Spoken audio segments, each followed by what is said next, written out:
Hello? Hello? Hello?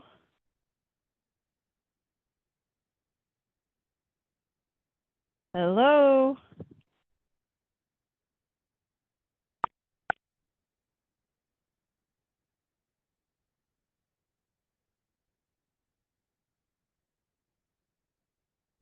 Hi, can you hear me?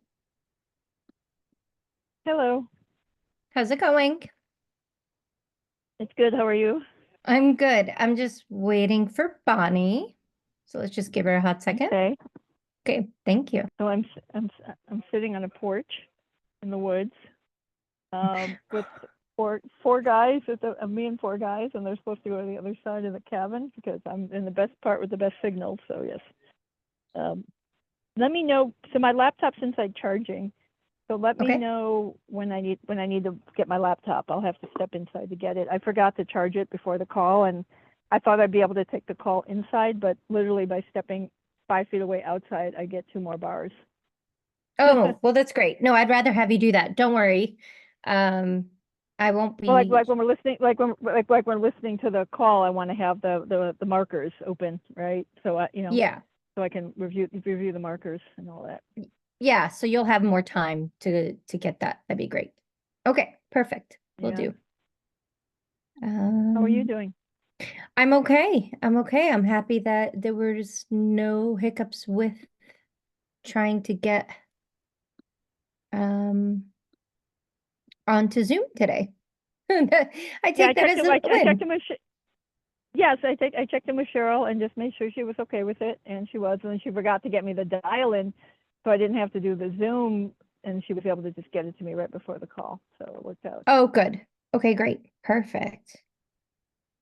Perfect. Yeah, I just Perfect. since there's only Perfect. so few of us, trying not to miss classes, right? So Yeah, no, that's wonderful. Um, I wish I can send you a photo of where I am right now. yeah, where in the world are you actually? Like Okay, where? Okay, so I forgot where are you? Where do you live? I live in I Tampa. forgot.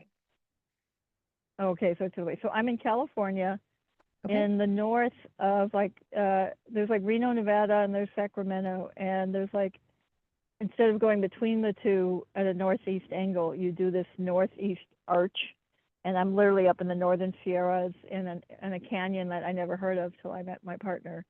That is like part of the old northern gold rush route, and since the 40s, his family has owned property here in the middle of nowhere.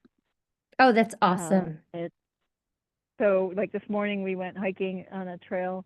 We drove like off road up for like 15 miles, and then we hiked and we didn't see another soul. We hiked up from one lake up in a ridge into a hole into another lake, and I skinny dipped. There was nobody else around. I mean, it was crazy. I mean, we're up in nature and there's nobody else around. So it's Wow, that's pretty really amazing. great.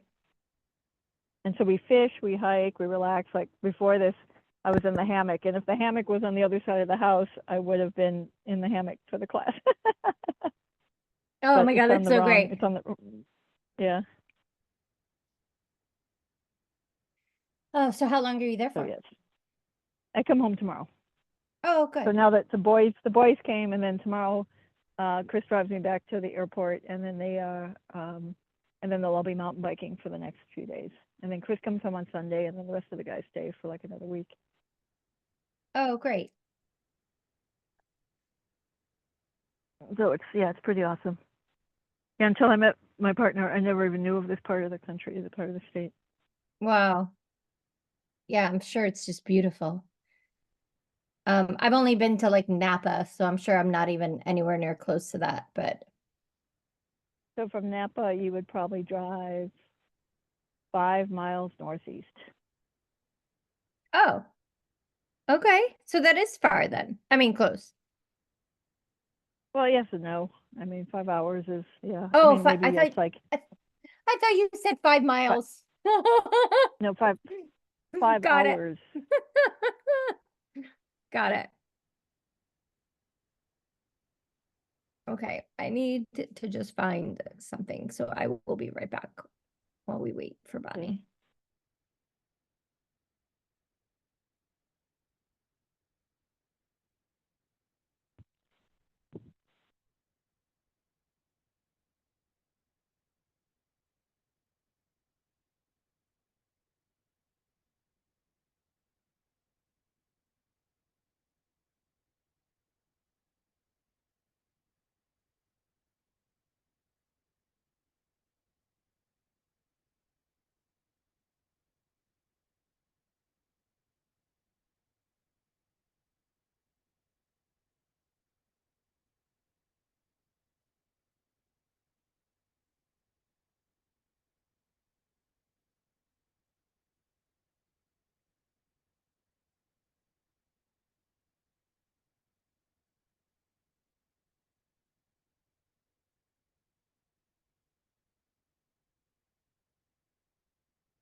There you are.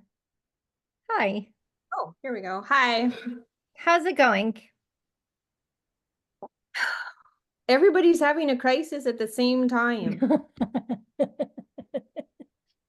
And my internet has been so bad. We are actually at a close, well, it might be, no, it's not.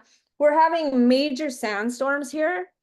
So I was supposed to have my call yesterday morning at 7:30, and the link for the call didn't show up until 8:33. And so I tried to get hold of Cheryl and let her know that I missed it and why. And I emailed her that morning as soon as my internet came back up, and then again this morning, and she always answers, but I didn't get one. And so, and then I find out my son's internet's funky. Everybody's internet around here is funky right now. So I don't know what's going on, but technology has not been my friend. So No I worries. feel so bad that I stood her up, but I don't even know with everything she's got going on if she was there. So Yeah, I mean, I'll message her for you and just let her know. okay. And then Yeah, I missed a client this morning myself, so I know how much it sucks. yeah, definitely. Fortunately, I got to reschedule her this afternoon, but you got grieving people and then you don't show up, and then, oh my gosh, I'm just in panic mode. Hold on one second. Yeah, I'm glad that you're here. You're Mhm. okay. I just want to tell Cheryl right quick. Go for it. That's okay. It looks like Allison didn't get out of the bush. No, she's here. She's just Oh, not is she? on video. Yep, she's on the call. I'm Hi. here. I'm here. Hello. I'm here. I've been here. Yep. No, I am the forest. I'm sitting on a balcony in the forest after hiking in the woods and swimming in a hidden lake, and now I'm on the Wow. patio, and I kicked the boys away from me because they were all drinking, and I'm like, this is the spot with the best internet. Go to the other side of the cabin. Nice. Wow, I can't. Yeah, it's Well, right now. I was up in Birch Bay last week after we talked. I actually did what I said I was going to do and went and talked with the real estate agent up there. So I got to see the ocean for the first time in so long. Oh, that's Oh, good. I'm awesome. so happy. I'm so Yeah. happy. That's awesome. Nature is healing. Oh, so much so. We went to this lake and nobody else was around, and I didn't have a bathing Oh, suit, and I stripped down just to my underpants and went in, and then just stood there air drying, and then had my underpants on a hanger yep. on a trekking pole in the wind, drying while I had my boyfriend's jacket wrapped around me in the naked. It was pretty awesome. Very freeing. Isn't Very, it? very freeing. I feel very exhilarating. I was like, my company's called Dare to Be. I'm like, you can't be a wimp. You want to get in the water, get in the water. It was Exactly. freezing. Yep. It was freezing. I need the ocean or a lake. I don't care which. I'm from BC. I have everything within 40 minutes drive for me in any direction. Mountain, snow, lake, river, stream, waterfalls, name it. That's what Awesome. I love BC. I love it up there. I wish I could go back, but at starting price of $1 million. I need Oh a yeah, few we looked coaching at going there clients at one first. point. Yeah. It's Well, Yeah, right. let's get you let's get you there. yes. Okay. Then that's a great segue to get started. Perfect. All right. So Yeah, any that's the questions? testimony. Anything, any questions about anything we've covered up until this point? Yeah, the one thing that I know this is kind of a two-part, right? CPC and EQCC. I really want to get more of the emotional component of it, right? So I would Yep. love if today we can really call that spot out and help me focus and learn that piece of it, because So it's not going to be like, that's so it's not going to be like that, because every class is going to have a little part of it. Next class, we talk Okay. about EQ, but it's incorporated in every chapter. So it's not like, so next week we're going to talk about it in detail as to, emotional intelligence, what it is, and like all of that. But then as you go through every single class, there will be a component, and we have been doing that. So yeah, stay tuned. I think for me, yeah. So like when you did the class, when you covered for Cheryl, that was Mhm. really great, because it really got me centered on it. And I'm a little behind on reading the book just because of my situation, but when I get home, I'll be able to start reading more on it, and then read the Emotional Intelligence 2.0. But yeah, it's just been a little different than I expected. So if I'm missing the specifics, I'm just asking for you to point those out to me so I don't miss them. Like when we listened to the first recording, like Cheryl said afterwards, well, this was some really great emotional, and I'm like, if you can give me the cues ahead of time, so I'm learning in that moment and not here, like, because we can't listen to the recording again. No, I can't go back to the recording and pay attention to that, right? So Got I it. just want to make sure that I'm because that's the part I really want to, make sure I'm not missing, because it's Yeah, blended absolutely. in, I guess. Yep, So that was absolutely. you asked for my input, so that was my question, my thought. Okay. Yeah, perfect. Bonnie, anything that you need? Well, other than the assessment component of that, because is that what the one-on-one would have been about with Cheryl? Because I still am trying to figure out the logistics for the program, even, and her lesson structure and everything else. So was the one-on-one supposed to discuss the results of my EQ test, which I did do? Yeah. Yeah. Yep. So no worries. I let her know. I let her know that you didn't get the link until after the time. So she's aware. So no worries on that. I would just reschedule with her another time that works for you. And you're gonna have I don't know if she's changed it, but one of the calls you're gonna have is to go over your own assessment. So I'm most likely that's what that call was for you. Okay.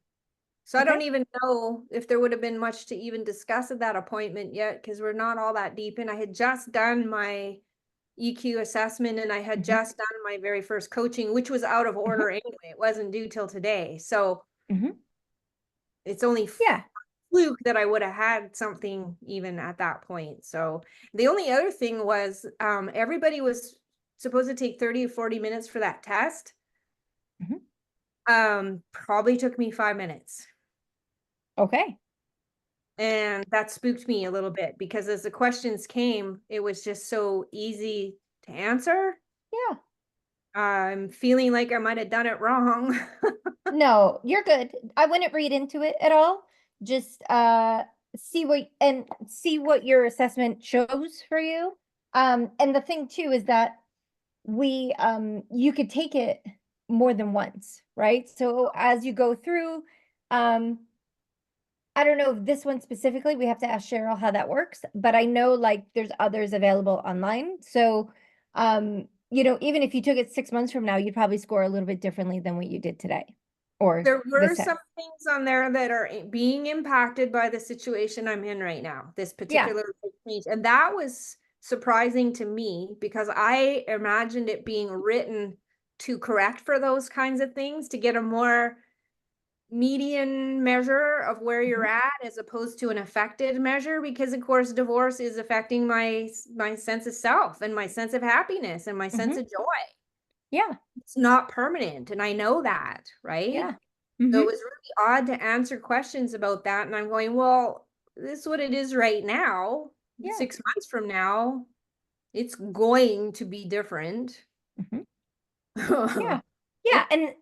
And there's nothing wrong, right? It's more for just some awareness. And the call that you're going to have with Cheryl is for you guys to go and look and see how you're scoring. And then she'll give you some feedback of like, oh, well, try this and try that, like tips on how to improve that component, right?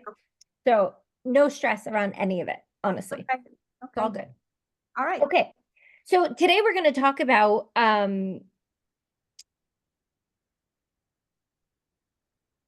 the actual coaching agreement in the session. Last class, we talked about the client agreement. Today, we're going to talk about the coaching agreement and what that looks like. So we've had a taste of it. We've talked about it a little briefly last call, but what that means inside of a session. So as you're already aware, each session is going to require its own focus, and typically those sessions are going to work toward an overall plan. So what we want to do is in the early stages of the call, we want to know what's our destination. And I want you guys to think of it that way. So we're going to create a coaching agreement that ultimately will end up creating a plan. And our clients are going to try to achieve a certain goal. And that's what you're going to talk about throughout your call. So, the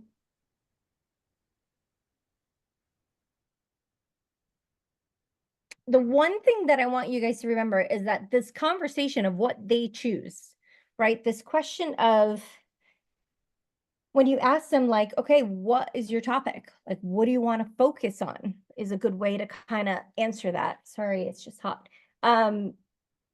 They're going to choose what they're going to choose. And what we need to find out is like, okay, well, tell me, what do you want to talk about? Like, what's the topic? And then what are you looking to achieve with that? And then we're going to ask a whole bunch of questions in the middle to get them to that point, right? So it's really up to the client as to what they want to do. Sometimes you'll see that they will have a topic that they keep bringing up over and over again, or they bring up a concern over and over again. And one of the things that we want to do, hold please, is we want to assess, like, is this something that we can work around? Is this something that we need to, most of the time, most of us aren't therapists. Bonnie, you're fortunate enough that you are. Is it a topic that is too large for a coach to handle? And should we be referring them out? Right? So we want to kind of make sure that the topic that they are coming up with is a topic that we can handle first in our call, that we have enough time, that it's narrowed down, but also that it's not something that might need some outside support. So we start our call off by getting related. We're like, how are you today? We see if they need anything to clear for them to be present, for us to be present with them. And then we're going to go and get an agreement that really zooms in on the details of the specific conversation that we're going to have in this session. And we want to make sure that they're productive, right? It's a productive conversation. It's a productive topic for them, and that it's aligned with the overall goals of the coaching agreement, but it's also in alignment with what they say they want for their life, right? Like I used the example the other day of if somebody says that family values are big for them, but they're going to the bar 5 nights a week, then that's a conversation for us to have of like, okay, look, I get you want to talk about this today, but I want to make sure that's in an alignment with who you say that you are. And it's fair for us to ask those kinds of questions. So how do we create an effective coaching session agreement. We do that by having really clear communication before and during the session. So we want to establish certain elements that we want to have the session focus on. So what specific topic or issue that's going to be priority for this specific session. And we want to, again, see if it's relevant to the client's overall goals and if it's suitable for the time frame that we have. So if your calls are 45 minutes and it's a big topic, then it's okay for you to be like, okay, I get you want to talk about creating a plan on how you could, you know, buy and sell your house and how you're going to decorate it and do all those things. But that's a larger topic than for the time that we have today. So what is one thing that we could start with today? And if we're done with that, we can move on to another topic. So what would that be, right? So we want to make sure that we get them to really, we want to help them to really break it down. And we want to make sure that once it's broken down, we're able to manage it in the time frame. A lot of times you're going to see that clients are going to show up and they're going to talk about one specific topic. And as they're talking about it, something else comes up and they're going to be like, no, you know what? I really want to talk about this instead. Or it just morphs as the conversation moves forward. So that's when we always reconfirm. So what I'm hearing you say is you're talking about riding horses, but we had this conversation that you really wanted to go and learn how to swim. How are they related? And then you wait for the answer, right? So besides the topic that they want to talk about, we also need to get really clear on the expected outcome, meaning what do they want to achieve by the end of the session? And this could range from getting clarity on a particular issue, developing a plan, making a decision, prioritizing tasks, right? It could be anything. And it doesn't matter what they want. We just need to know at the end of the call, did we achieve it, right? So once we have a focus and an outcome, then we need a measure. And that measure is going to be that measure of success. So it's, what do you want to talk about? What do you want to have? And then it's a question like, okay, so how are we going to know that we achieved this? Right? So there's 3 questions. And those are the top 3 that are really important, right? That measure of success is probably the most important one because you're going to know at the end of the call, you've achieved it. They're going to know that you've achieved it. Together as a team, you've achieved it. And they're going to see the value of what it means to have you as a coach, right? So they're walking away from this call. So I got confused a little bit there for a second. So I don't have my markers in front of me. So it's like, what do you want to focus on, right? How do we know how do we know we're going to get there, right? Why is it important to you, you know, and then kind of like what's in the way or whatever. So I feel like I got confused because you said those are the 3 questions, but the second and third were like redundant to me. So can you explain to me what the difference between those 2 were? Absolutely. So the first one is, you know, what do you want to focus on today?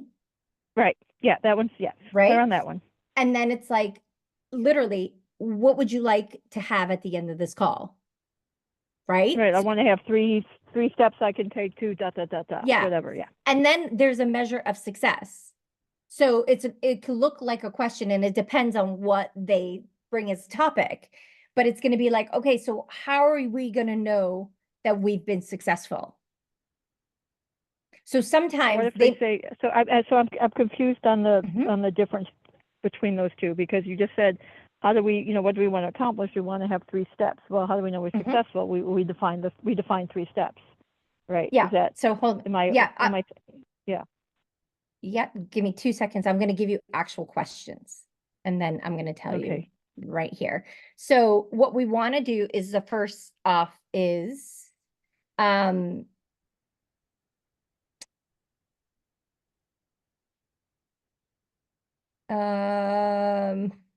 looking for a good one. So like, what do you want to focus on in today's session? Then what specifically would you like to walk away with? And then what I hear you saying is this is what you want to talk about, this is what you want to have. And then it's going to be, and then you get that confirmation of like, you know, is this correct? So what I hear you saying is you want to talk about this, and what you want to have is this, is that correct? And then you want to add a measure of success of, I guess you could look at it as importance, right? Like what does it mean for you to achieve this? Like, what is it going to mean for you? Or how will it impact your life if you had this? Or, you know, once you've achieved this goal, you know, what's the benefit to you, right? So you want to measure the importance of it. Does that make sense? It feels too like she's asking the example of the what do you want? Well, I want 3 steps to da da da da. Mhm. If that's the answer, then I can see where the measure of success would be redundant, because well, I will have 3 steps. Well, but if it wasn't 3 steps, if it was more, I want to feel confident. Either way, Then the measure of success would be, so how will we know if you've achieved that? Because I, as the coach, have to deliver something in exchange for your cash. It has to be an exchange of something. How will I know that you have what you've asked for, which is to feel more confident? And if it has no, then the measure of success feels like it makes more sense when it's less defined, if it's more ethereal, like I want to feel confident versus I want 3 steps. How will you know? Well, I'll have 3 steps. So I can kind of, but it's just how do I know I've delivered what you asked? Yeah, exactly. So it also is going to be, right? So sometimes it's going to be really concrete, like you're saying, it's 3 steps, you know, there's 3 steps. Sometimes it's like you're saying, you know, they want to feel confident. Well, then the follow-up question for something like that is like, okay, so how do we know that we've achieved that? Right? That makes And sense. that, Thank you. I got that. That helps a lot. But also on top of that is, why is it important to you? Right. Right? So Okay. we want to make sure that we're really clear, and that then they understand the importance of it. So that way it will add into the commitment that they're going to move forward and actually do something. But a lot of times you know, if you leave people to their own devices, they're not going to do anything. So we want to add in the middle of all of this, for them to really get the importance that it's going to have on their life. Okay. So, yes. Okay. So I did not do that.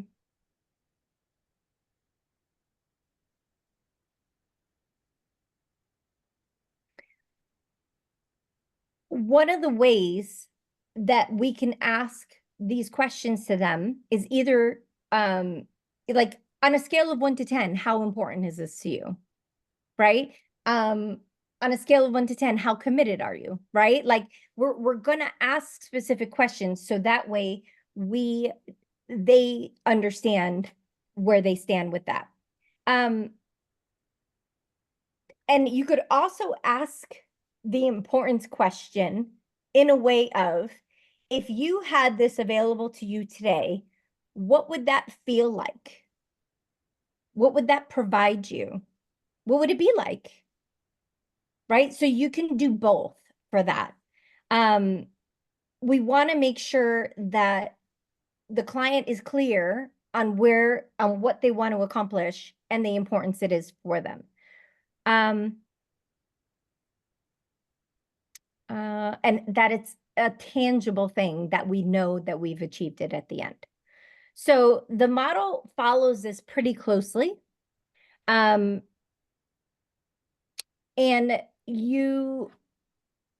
if you follow the model, you will automatically weave in that importance piece for them, right? So we want to make sure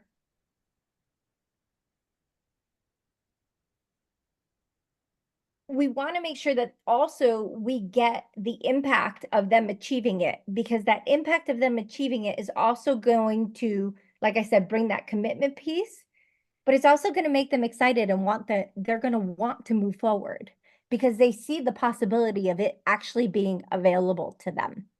So we want to make sure that no matter what topic they bring up, if it's a big topic, if it's a clear topic, we keep narrowing it down to at least one specific thing.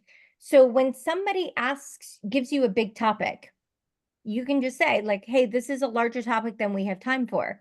But I would love to know what is one thing that we can deliver at the end of this call that would make all the difference, right? We don't need 5 things. We don't need 10 things. A lot of times just giving our clients just one thing to walk away with will make all the difference for them. So, and once they have told you what that piece is, that's what we focus on, unless they bring up other topics. And then we need to figure out, okay, so you wanted to focus on this piece, you're bringing in this. How did they connect? Are they connected? Are they not connected? Or are we going and making a new agreement? Right? We talked about this the last class. So, all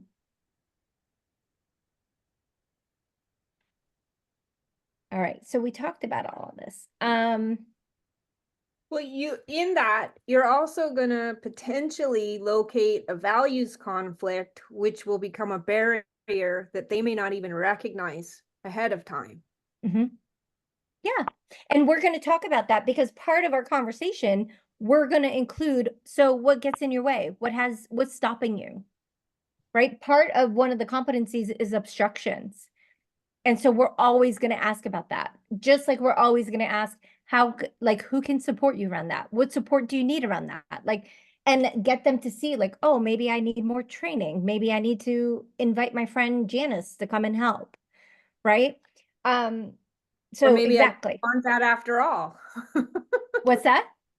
Or like I have encountered, maybe I don't want that after all. Yeah. Right. Right.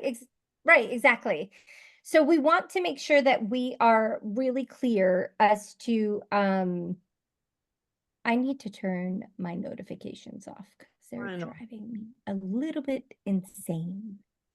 And I forgot to do that. So let me do that.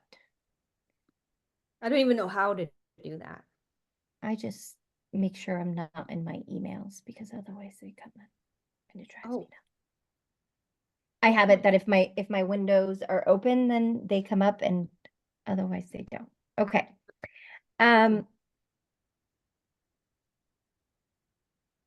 So example, if somebody says to you, oh, I want to improve my leadership skills.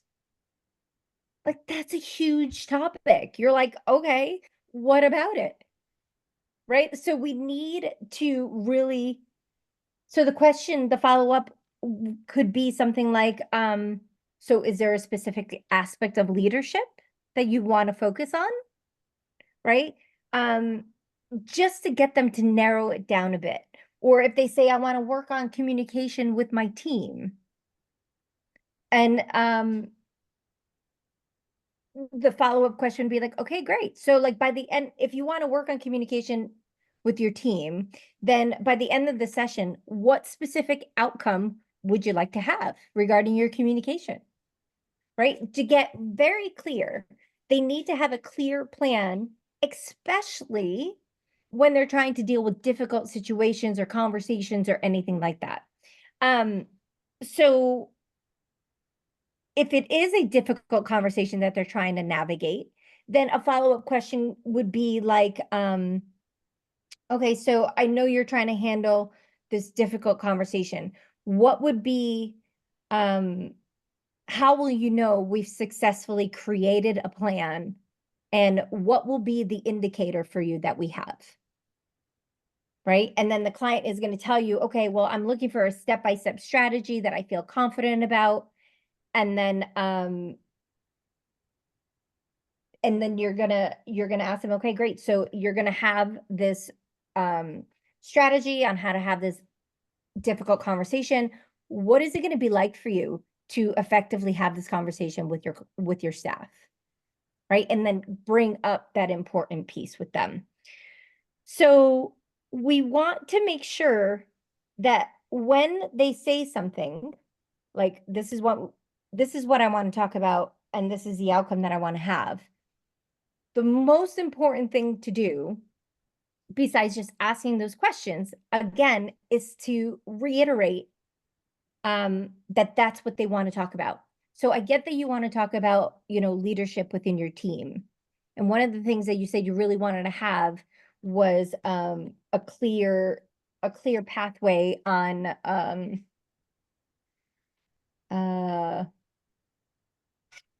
I'm totally blanking right now. My mind just went blank. Breathe. Holy cow, my brain just went blank on it. Let's see. So you want to have clear communication for a difficult conversation, and there's a specific and one of the things you want to have is like a step-by-step on how to actually have that conversation, things to talk about, things to avoid. Like, is that correct? And get them to reaffirm yes. After they reaffirm, you then ask the question, what would it be like for you to have this? But don't reaffirm it. Like, don't get the importance piece until they've said clearly, like, this is what I want to talk about and this is what I want to have, right? Because you're going to have to keep doing that over and over again until they're very clear. So one of the things that we want to do is to make sure that the session focus aligns with the goals that they want to create and the objective that we've outlined in our coaching plan, right? So we want to make sure that the conversations that we're having will benefit them in this specific area. So one of the things that we want to do is she has this topic about chunking up. So one of the things that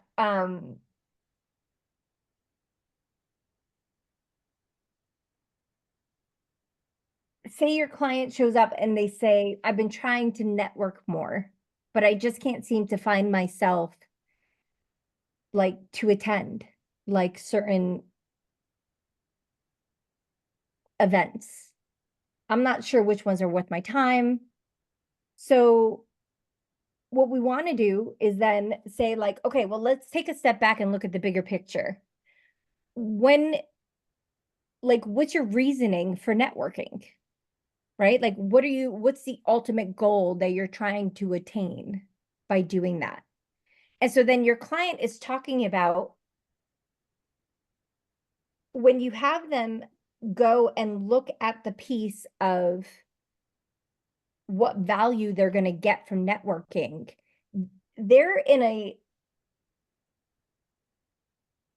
you are having them get very clear as to what would be important to them in any networking events, that they're automatically choosing which ones they're going to attend, which ones are worth their while.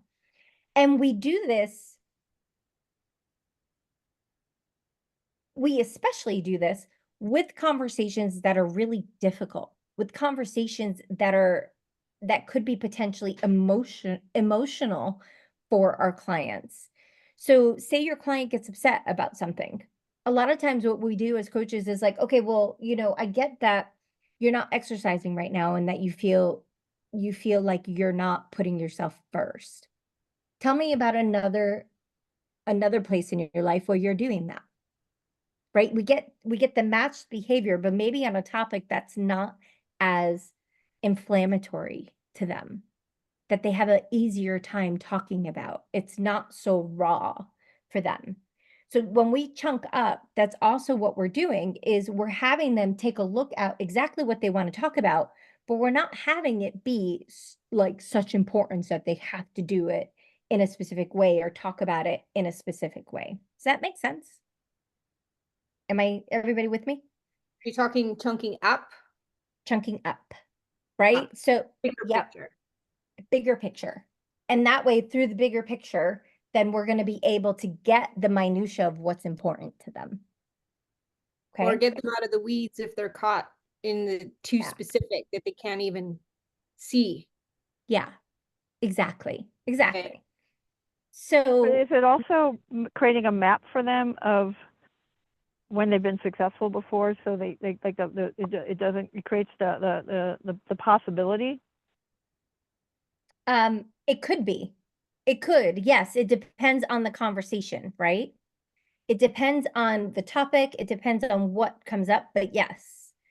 Hold on one second. Would have that effect, but the purpose is big picture, small picture, big picture, small picture. If I understand chunking up and chunking down correctly as they function. So for me, chunking up would be the topic of leadership. Chunking down would be, or let's go to networking. Chunking up would be the networking piece. Chunking down would be, you know, how you project your voice, reading body language, Sure. those kinds of things. I think that's what you're saying. There it is. Perfect. Okay.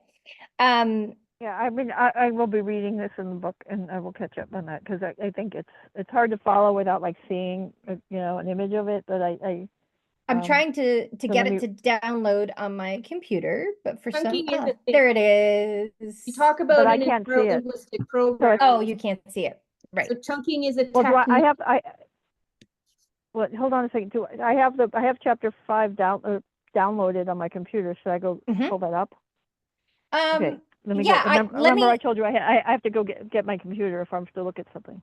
only if Because it's it's charging right now inside.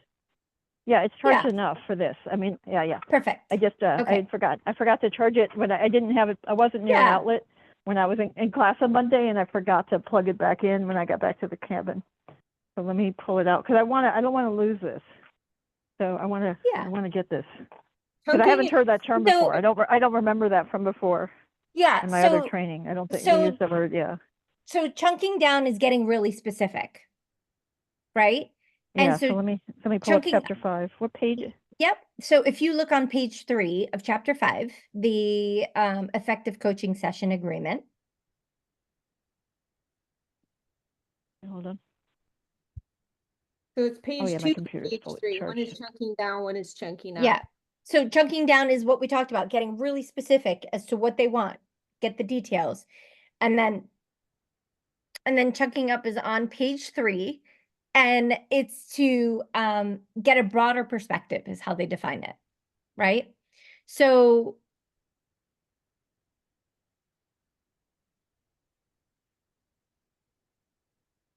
let's see. Just thought of a picture for it that might help. Oh, I see. Yeah. Okay, I understand it. Okay, I just trying to follow your voice was hard, but now that I see it, okay. So I understand the chunking up, right? Okay. Perfect. Let me look at the chunking down. It's kind of like the higher you are up in a tree, the further you can see. Wait, hold on. Oh, yeah, hold on. I'm just let me.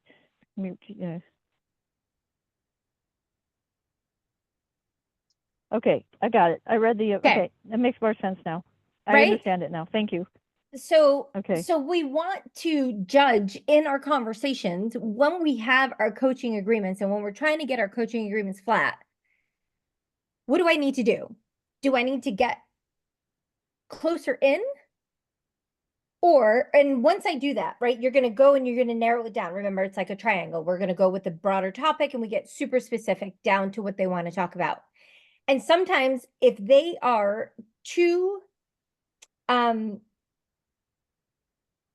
if the topic is too close to home, or you feel like, okay, I need to understand in the bigger picture why this is important to you, then you go the opposite, right? So we get to gauge what's going to bring the most value to our client and what's going to move that dial for them around the specific conversation that they're having. Right? Simple. the one thing that we want to do too is when we, I guess, let me ask a question. Let me see if we got all this. So if a client presents a conversation, of, like we talked about, improving their communication skills, right? What would you ask them in order to get more clear on that? For, as Cheryl says it, chunking down. What would be a question that you would Well, ask? Well, I would say what specific scenarios would you get the biggest gain from improving your communication skills for? Mhm. Or, or what would improving your communication skills specifically mean for your goals as a leader? So I would go one of two ways with Yeah. that. Yeah. What about you, Bonnie? What comes up for you naturally around that? There's inner communication, interpersonal communication, intimate communication, family, Mhm. leadership. There's like, I need to know what arena we're talking about here. Mhm. Exactly. So like a natural question for me, well, ask it now. How would you ask that?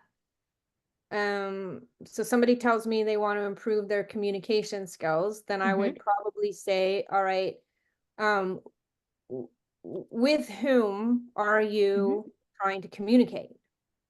Yeah. And then their answer would, I should hopefully be able to ascertain, okay, that's a colleague, or that's a spouse, or a kid, or a boss, or a whatever. Yeah. Or Hopefully. you could ask it like, okay, great. I get you want to improve your communication skills. Is there anybody specific that comes to mind? Right. Yeah. Yeah. Right. So, and then see what they say and be like, okay, well, what is it about this coworker that has you want to improve communication skills? What's happening? Right. And then you start going into that. And so, okay, so what would it look like for you to have improved communication skills with this person? Well, we would interact better. I would have blah, blah, blah, blah. And if that happened, if you improved your conversations with this specific coworker, and you were able to facilitate a really great relationship together where you work together, what would that be like for you? And then that's when you get the important piece in. And then Right? would it also be great a place to ask questions like, what would it feel? How would it feel like, what would it feel like when you had improved communication, right? Because it could be like, I'd be more calm, I'd be less anxious, so this is where we would try to maybe add the emotional piece too, right? And understand how it would feel for them to have improved communication skills. Exactly. Is that a correct? Yeah. That is exactly right. Okay. So, My favorite question is, who are you in? And then fill in the blank. Because sometimes, like, I've had people, who am I in this? And then they go, my mother. Right? Which is fruitful. Yeah. Or, I'm who are you in this? Well, I want to be Mike Tyson, right? Like, Yeah. whoever your picture is of somebody who wins or whatever, right? Yeah. So the same is true for going the opposite direction of actually seeing it to connecting it to a larger goal or a larger value, right? So Yeah. now here's the emotional Yep. intelligence piece. I see that. We're going to that next. Okay. Yeah. The chunking up would be like, to me, it would be the specifics. What I think for me, and I look at it as a leader, like the wants to improve communication skills, because I'm going to use the scenarios that I'm in, right? Yeah. And so it would be like, in what environments, because it could be one-on-ones, it could be in presenting ideas to senior, there's different rooms, right? And if they, so we can figure out, and then chunking up, so that'd be chunking down, and then chunking up would be, how would this improve your effectiveness as, if they said like their macro goal was to be a more effective leader, right? How would this improve macro goal of our whole coaching relationship, not necessarily the session, right? You know, of being a more impactful leader. How does this tie into that, right? Why is this important? What will it mean for you? What will it mean for your team? What will it mean for your company? What would it mean for Exactly. your mental, you know, what would it mean for your being, right? Your emotional being, you know, how would this affect it? So to me, that's the situation that, like a typical situation I would be in, Exactly. right? Because Exactly. I'm more in the business part than the, Mhm. you know, and a lot of, I actually just spoke at a conference on communication, so that's a big piece of what I coach on, Yeah. right? And Awesome. so, yeah. Yeah. So to be able to have them recognize that by having this goal is a much bigger picture to their life. Right. And so, and then you could even tie it into, I get that you're focusing on work right now, but it, you know, what would it be like to have better communication with your family? Right. If their goal is like one of their values is having a happy family life, then that's a very, that's a segue that we can do, and it's in alignment, right? So when we so then if we talk about emotional intelligence in our agreements, well, the emotional intelligence piece is going to help us understand the nuances of each client's emotional state and tailoring the session to meet their needs, right? So we're going to be able to get really specific, and that's going to allow us to become very effective. So we want to have empathetic engagement so we can tune into our client's emotional state for the session. So again, we want to make sure that how our client shows up is in a way that we're able to coach into them. So if they're too high or if they're too low, we need to first manage that before we get even into any conversation about what do you want to talk about today. And you will know, right? Like if somebody wins the lottery, you're not going to be able to talk to them. They're too high, right? And if somebody just lost their dog, there is no way you're going to talk to them until you just talk about the elephant in the room. And a lot of times, if somebody shows up to a session and you're not able to navigate that, or they're just not in that space, then it's fair to just say, like, look, you've had a really traumatic day. Like, what I usually do is, like, look, I get it. Like, right now, I would just love to talk to you about what you're dealing with right now. Can we just take some time to do that? And then see if there's a clearing. Right. And I always tell them, like, I'm not even charging you for today. Like, this is on me. Like, don't worry about it. We'll reschedule. Right. If they start like, I'm so sorry. I know. Right. Like, don't worry about it. Like, I'm really glad that you showed up today. So how can I support you? Right. And so we want to make sure that how we show up is like with empathy of how first and foremost, how they show up. And also, if the topic is one that is very difficult for them to talk about, then we also want to show up in a very nurturing, compassionate way for them. Right. So that's why for me, the first thing I do is I'll sit there and I will just let them breathe it out. And then based on how they handle that will have me gauge like, okay, where are we today? How is this person doing? Right. Like I have a client right now who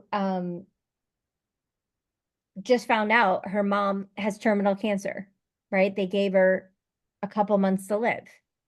And so we've been going along, working on her business, doing all these things, working on her health. And it's like, yeah, I get it. That's going to take a pause right now. And so my conversations with her have been like, how are you doing? But like, and that's what we want to do, right? We don't want to be like, well, you know what? You still got that deadline that you told me you were going to do. Like, we can't do that. Right. So we want to deal with their immediate emotional challenges. We want to make sure that our client is in a good state to tackle the topic that they're bringing up. We want to make sure that we're using our intuition and we use it so that way we can dive deeper into a topic and provide the space for the client to process their feelings. Because we want to challenge, we want to challenge them, but we also want to do it in a way that's going to support them and not get them more inflamed, right? So, and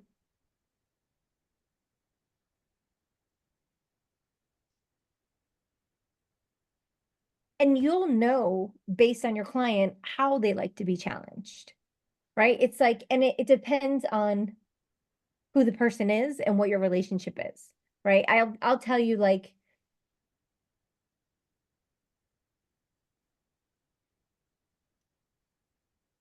it's really funny because, like, when you're kind of really close to somebody, like if one of you guys said to me, Lori, just go ahead and do it, just go do it, I'd be like, yeah, you're right, okay, okay, okay. But if my husband tells me that, I'm automatically like, no, don't tell me that, and I plant my feet in the sand, right? Because it's a different relationship. So we want to make sure that we want to make sure that our relationship with our client is going to allow us to ask those hard questions and also know where our boundaries are based on how they show up on the call, right? The other thing too that what we want to do is and the one thing that I want to make note of here is usually when a people has a high EQ, they also have high intuition. And so one of the things that you want to do is make sure that when you have that voice, when you have all those thoughts in your mind, when you're going through this coaching call, like, listen to that. You can listen to both at the same time. You just kind of innately know where you need to go, and you have to trust that, right? So it's just like last time, Bonnie had that really great thought in her mind, right? And you were kind of a little unsure, should I say it? Should I not say it? But like, yeah, go for it. Said it the next day. Yeah. Yes, perfect, right? Yeah. So we want to make sure that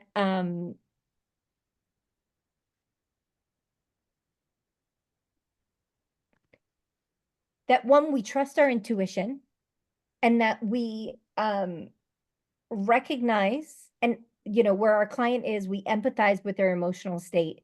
And then we also need to adapt our communication to what our relationship is like.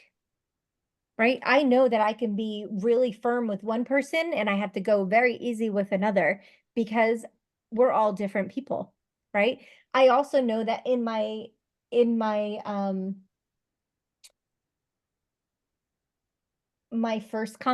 consultations, right? I know that I'm going to tell them, like, look, a lot of time people come to me because I'm really straight. So if sometimes like you don't like being told like, hey, this is how it is, then I may not be the coach for you. If you need a little bit softer approach, then maybe this may not be a fit, right? And I just tell them up front, like, I'm gonna be your biggest cheerleader, and I'm also gonna push you. So we I got also a need, question about this too. yeah. So Carl Rogers in the psych domain Mhm. talks a lot about this, and they call it transference and countertransference. So Okay. when you're with another person, they're feeling a vibe from you, and you're Mhm. feeling a vibe from them. Mhm. You have to be clear about that. But the confounding factor is if you're empathetic and you're picking up something from them and you're saying to use that intuition, the problem is Mhm. that it may be something in my past that's getting triggered Yeah. so that I'm not sensing them, I'm sensing Mhm. me. Yeah. So how do you manage the Mm. fact that you might be picking up your stuff, not their stuff? Yeah, great question. Honestly, for me, um, one is knowing myself and knowing my triggers.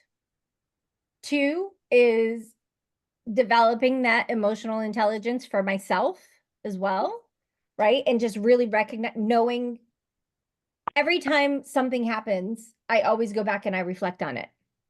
And so now I know that if something comes up for me in a coaching call that has like, and I'm very present to what my emotions like what my emotions become, my physical being, like the clues that I have of like, okay, I'm getting activated, right? So I'm able to have the awareness around, okay, this is about me, not about them. And so I keep clearing it, clearing it, clearing it. I'll write a note for myself of like, look up whatever it is that they brought up that had me get activated.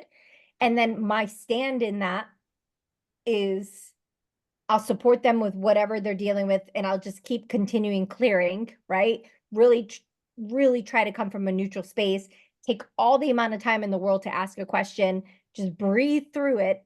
And then at the end of the call, I know that whatever activated me is an area that is unhealed and I need to do some work. And in therapy, it can actually be helpful. In coaching, I'm seeing it's not. In therapy, so in Carl Rogers, what he would say is he would treat you like we were siblings and we grew up together. So when you come into this coaching call and you're acting like that, it really pisses me off. You're really irritating. I wonder if other people you're talking to are feeling that same way. So that's how it would be used in therapy. In coaching, it might land like a lead balloon. I mean, it can be if you ask it in a way of, okay, so where else are you having these conflicts? That's a much right? more polite way. He was really direct. Mhm. You know, you're pissing me off. And he would just say that straight, right? Yeah. Yeah. Whereas we try not to say that, but I could see why that's something, right? But we can create an awareness around it for them just through asking questions as well, right? And then the other thing too is, like I said, we want to regulate the tone, the emotional tone. So we want to manage the overall emotions of the conversations to keep it aligned to the session, right? So again, if your client comes in pretty anxious, right, you might need to do a breathing exercise with them. Same is true if they come up on cloud nine, right? Like, okay, let's center you. And if they can't get centered, you might want to reschedule, right?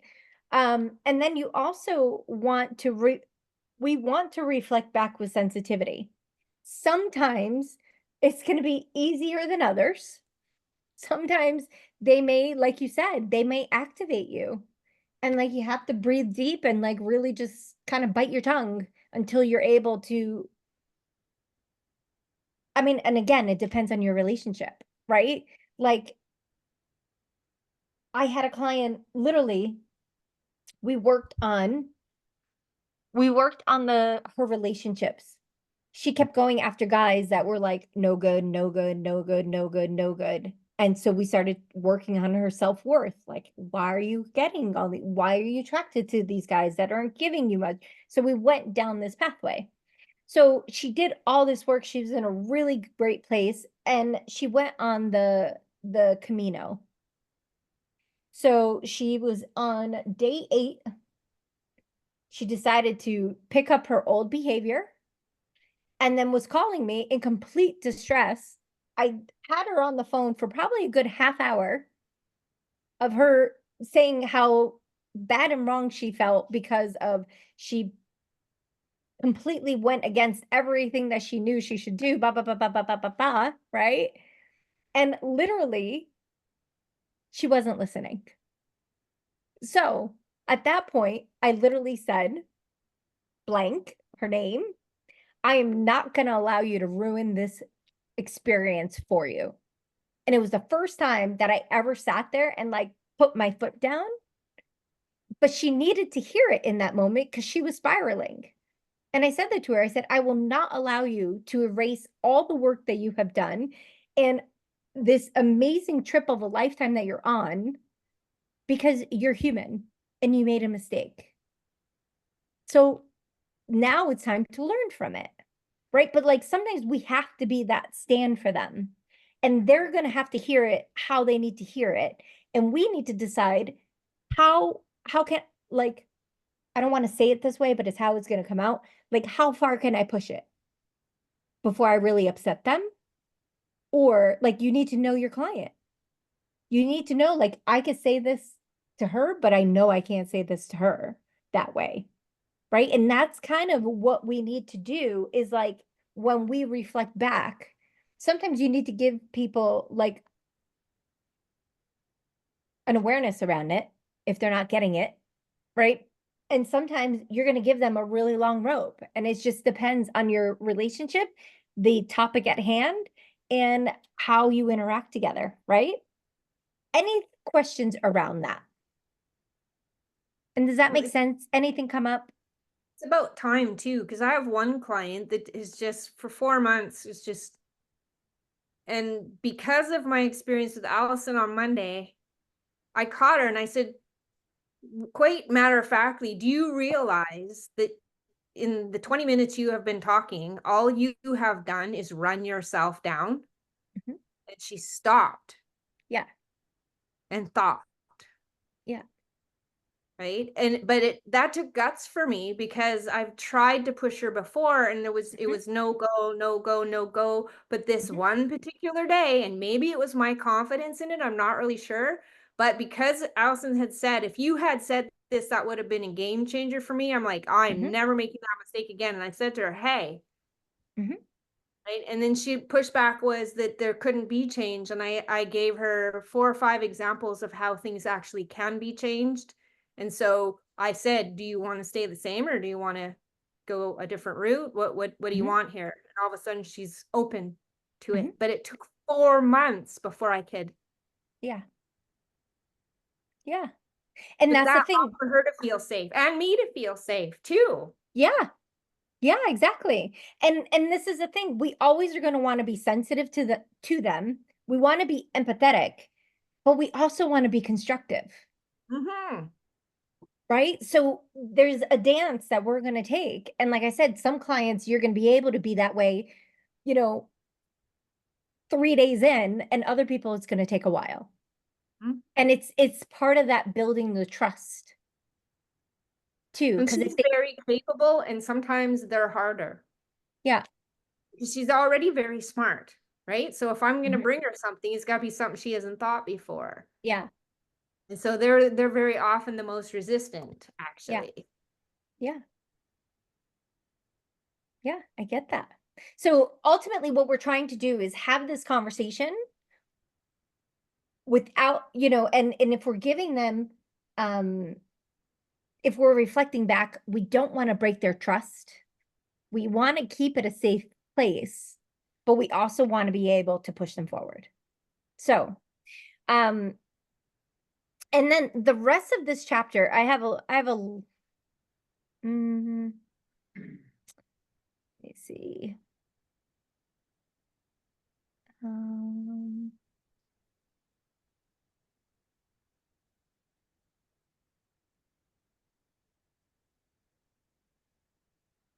just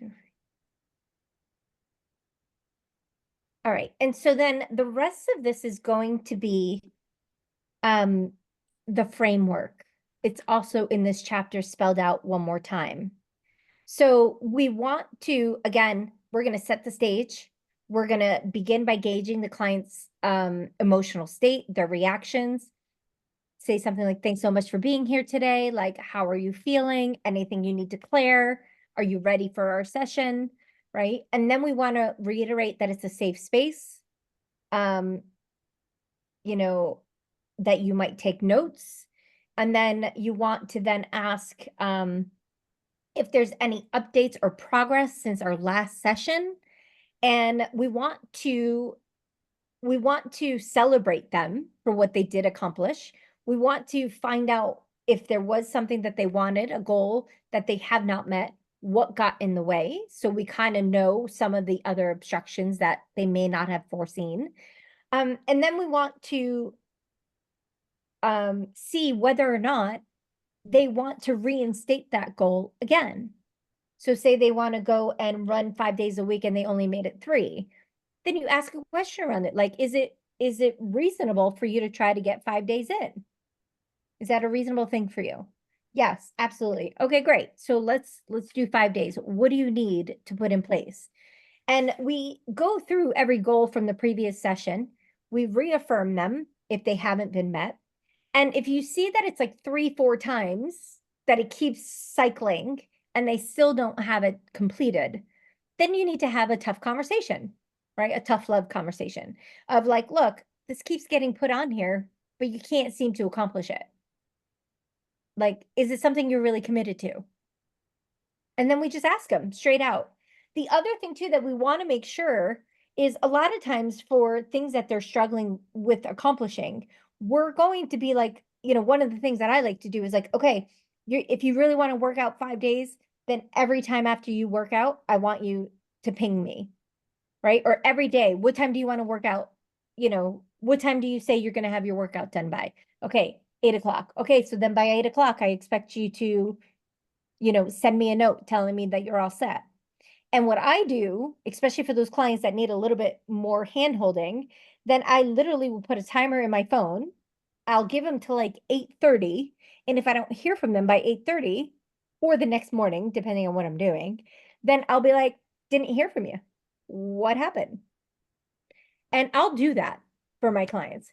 The one thing that we want to make sure, though, that we do is that it's limited in a way that we do not always become their accountability buddy, that they're not always looking to us for their support, because we're going to be teaching them on how they could find that within themselves and within their community, right? But sometimes they may not have somebody, or it might be a goal that's so big that you could do that as an option. And then after you do that, right? And we don't do that in the class because we pretend like it's your first session. But you're going to review the past goals, and then we're going to get into, so, okay, what do you want to talk about today? What do you want to have? What would it be like for you? Right? And get into that coaching agreement. And then once we secure the agreement, we're going to go and just have open-ended questions, right? And we're going to talk about the active listening part and everything that comes along with that. And ultimately to get them to the end result of a plan, right? So, and we're going to break down every single one of these and what it's like, what active listening provides for emotional intelligence for yourself and for your client and all of that. So, any questions around any of that? I want to make sure we take a break today, and we started a little bit late. So any questions around that?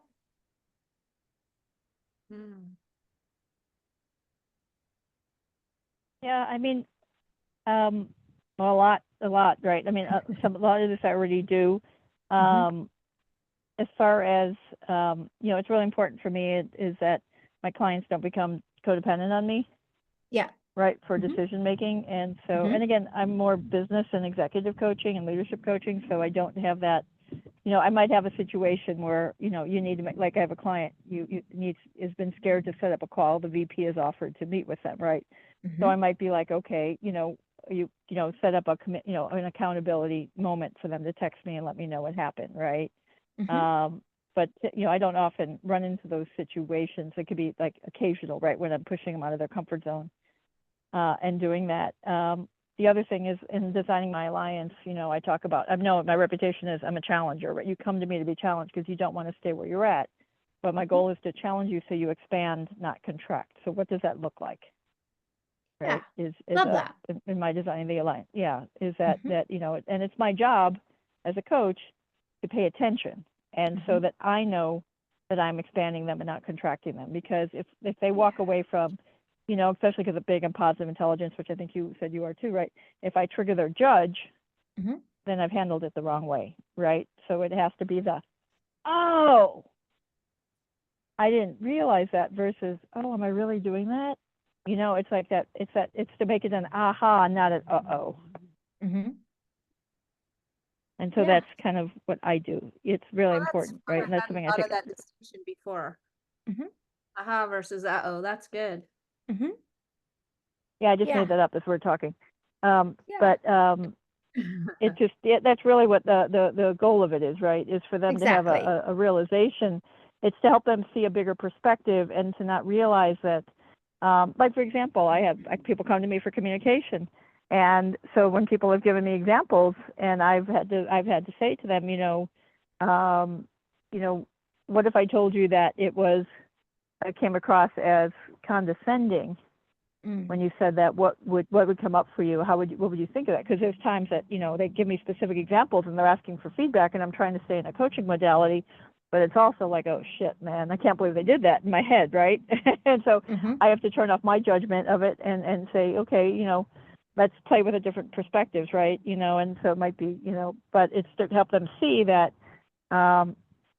they didn't realize it, right? Mhm. They didn't realize that they're coming across in a certain way, right? That's one option. And so, yeah, so I'm really sensitive to everything you just talked about because I want them to feel grown and growth Yes, and exactly. empowered, not disempowered and shame. Exactly. So we want them to step out of their comfort zone 100%. And we're not there to blame them 100%, Or get them to right? blame, or want them to go into self-blame. Yeah, exactly. And that's why it's going to be 1000% dependent on your relationship, right? There's some people that you can be a little bit more free with, you know? So, yeah, that's great. That's great. Thank you for that.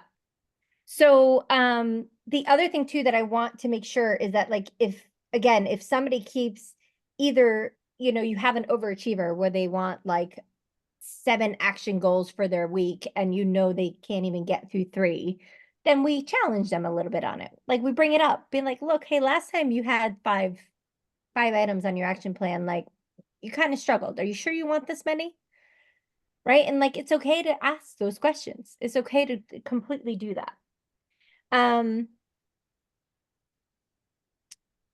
All right. I have So, that too, like this one that I was challenging, Mhm. one of her, she's extremely disciplined, but keeps getting knocked off. And she gets knocked off by binge eating. Mm.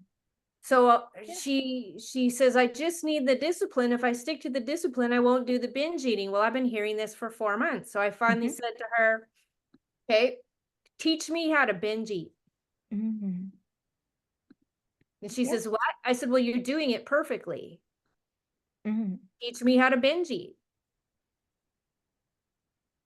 And she got it. Yeah. Yeah. Right? Because now she's like, okay, there is something in there that I'm not aware of. Yeah. Right? Yeah. And so that was the aha versus the uh-oh. So that I Exactly. really like that Exactly. way of thinking. She didn't go, oh, right? It was like, oh. Yeah. Yeah. Exactly. And that's what we want. Perfect. Perfect. Perfect. Perfect. Okay. So, why don't we take a break? Let's come back at 7:35. And then we're going to be listening to a recording today. We're still going to go through with the marker sheet. And then I'm going to have you guys, I'll assign you each markers and then we'll listen to them. Okay? All right, All thank right. you. See you guys in a bit. What time are we coming back? 7:35. Thank you. Okay. 35 I'm going to after. hang up and dial back in for the call. Yeah. Okay. Okay, great. Bye.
Oh, Oh, that looks delish. supper. Yum. Okay. Rice Krispie square for supper. Oh my goodness. Okay. Had no time. Yeah, I know. It's a little difficult for you going back to back. Yeah, since 10 this morning. After this, are you done? Yeah, but Wednesday's my Friday, so Wednesday, I do all my clients Monday, Tuesday, Wednesday. So by Wednesday night, Yeah. my brain physically hurts. Yeah. I get that. I And get Hello, everybody's I'm in back. crisis mode right now too, so Mhm. it's not like, how do I grow my business? It's like my husband of 3 years was just killed in a car accident. Yeah. Ugh, Yeah. there's nothing good about that. No, not at all. Not at all. Okay. I got her Uh, laughing though. what's that? So I got her laughing though. Hmm. That's a win. Yes, it is. That's a huge win. He's a funny Okay. guy. He is going to have his ashes blown out of the stacks of a semi truck for his celebration of life. Wow. Wow. Super fun couple. Oh, People are funny. heavy. It's heavy for sure. Okay. Why don't we're gonna go and listen to a recording. Okay, hold on, let me pull the markers up. Yep, give me 2 seconds. I can never remember what they're called in my directory. Okay. I just searched the word marker. I just searched the word marker. And so remind me who did. So Bonnie, you did 3 last time, and Allison, you did 4. Yeah, So I've done four twice. yeah, so why don't we move on to having Ah, Bonnie, let's have you do. there they are. Feedback markers.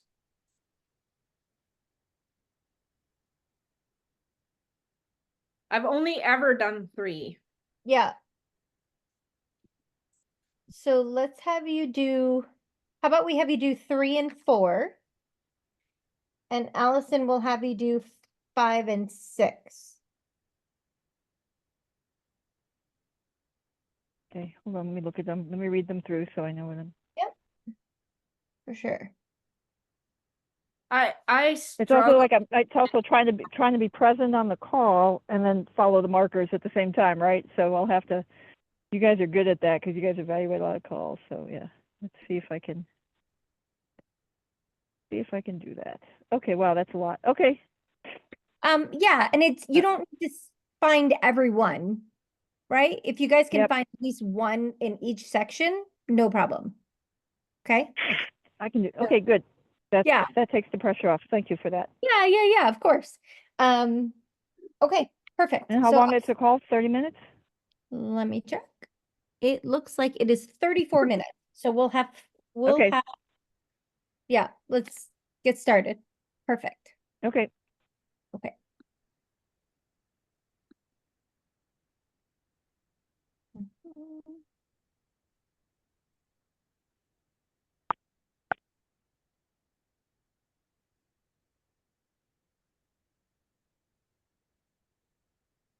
We have about 30 minutes for coaching today. And what would you like to focus on?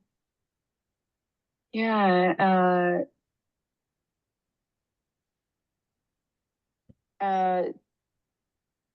there is an extreme overwhelm happening.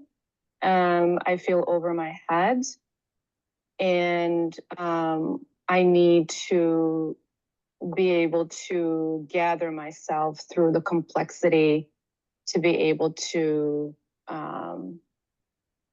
sort of move forward.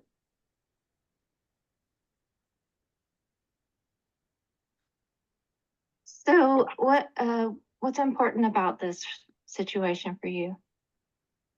Well, it's not just one situation. I'm in transition, so everything is important.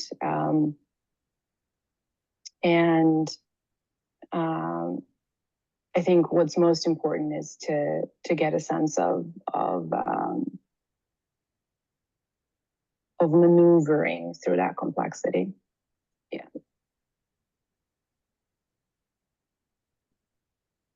What is overwhelming you about this transition? So the most overwhelming piece is that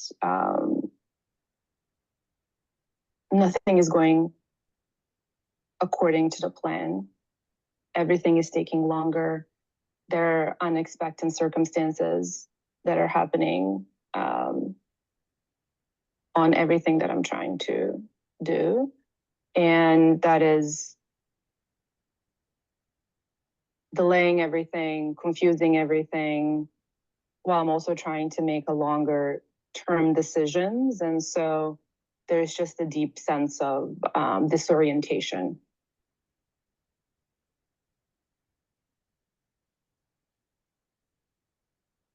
What would you like to accomplish in this session today?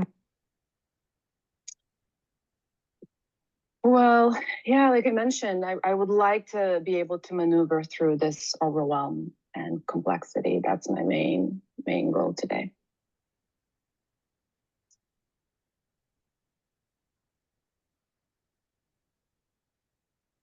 And you mentioned that you're feeling some confusion and disorientation. How would you like to feel at the end of this session?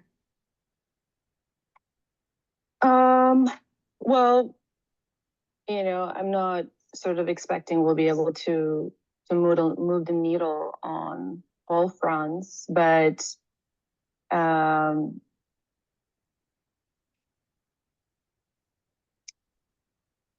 even if I'm able to move that overwhelm by an inch, that would be something meaningful.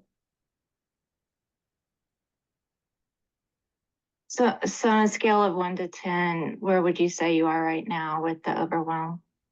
100. And where would you like to be at the end of the session? 99. That would be good. 90, 95, 98. It's like anywhere between 95 and 100. Okay, so a little bit less overwhelmed then. Yes. Would feel good. Yeah. All right. What needs to be addressed in order for you to achieve this goal? I don't know. I think for each item, there is something.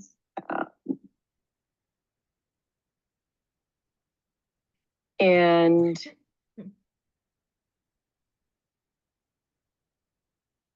and like I said, there's like setbacks, so to start unpacking some of the files,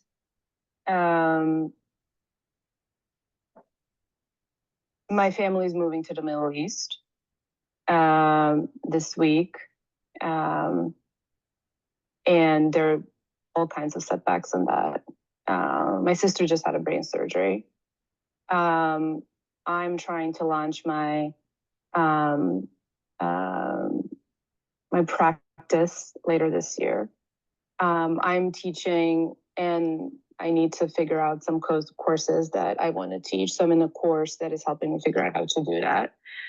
I have been trying to hire people to help with some of my social media. Then I had to let them go because they just also had some extreme circumstances going on, like family members in hospitals, on deathbeds and things like that. So there is a war going on in the Middle East that in the last couple of weeks has just put a halt on everything, as, and someone who very much focuses on leadership. So I teach leadership here in academia and hope to do that outside of academia. And it had really sort of put everything in its tracks to sort of like, wow, like, what needs to happen here? So that almost like paralyzed me on all of the fronts, just watching the devastation, the conflict, the deaths. And so, so there's that sense of like overwhelm piling up on this already existing transition, on figuring out whether or not I'm joining my family in the Middle East. I want to stay in the United States, and knowing now that there is an explosion of conflict happening in that part of the world. And we also come from the world where, we grew up in the war. And so it's just sort of, it's been hard. And I'm also working on my doctoral applications.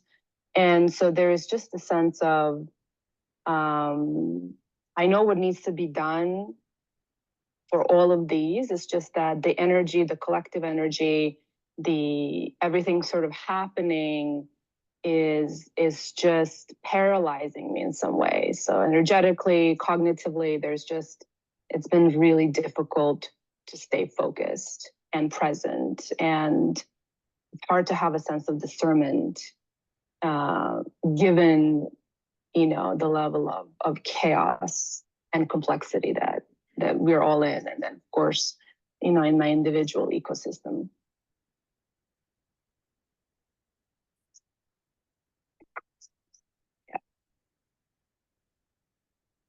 That's a lot. Yeah. Even without the war going on in the Middle East, you've got a lot on your plate. And I think it's totally normal that you would feel overwhelmed in these circumstances. So what's one thing that we can address today that would help you feel a little bit less overwhelmed? I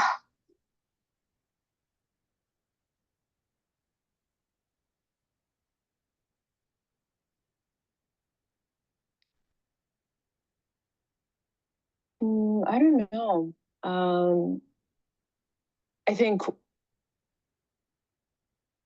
I had to like stop and reprioritize everything. 2 weeks ago, I started really getting into the drafting of my doctoral applications and just realized everything else was going to have to fall off so I can focus on that, to the point that I might not even have to be able to travel to the Middle East to see my family for holidays, because it's going to be an extensive amount of work. And I think what's also hard about this is I have to be reaching out to faculty members for recommendations, and a lot of them already said yes, which is not a problem. But one of my key recommenders had a brain surgery himself last week. Another one is in the Middle East right now trying to negotiate.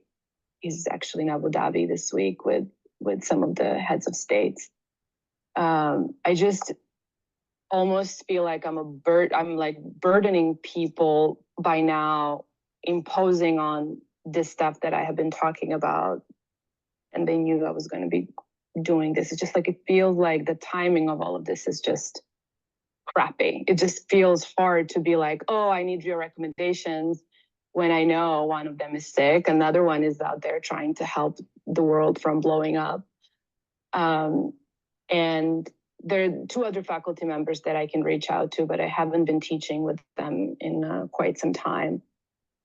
So yeah, there's a sense of like, how do you not feel like a burden when there's so much more important going on in everybody's lives and our collective life? And it's been hard to, there's that kind of sense of paralysis, like this just, Like, are you serious right now? Like, are you seriously going to send an email this weekend asking for fucking recommendations? Excuse my French. When, you know, so I don't know. I'm really feeling, I don't know, like, really like a burden to myself and burden for people who I know are so loving and so supportive but yeah, I think that's what I'm kind of threading this moment. I have to reprioritize everything I thought I was going to do for the end of this year in the pursuit of that. And yet I have to engage other people who have very serious things going on in their lives, including health and, you know, all this other stuff. So I'm kind of in this, like, I would rather not deal with anything than pursuing some of these things that have been on the radar for a while.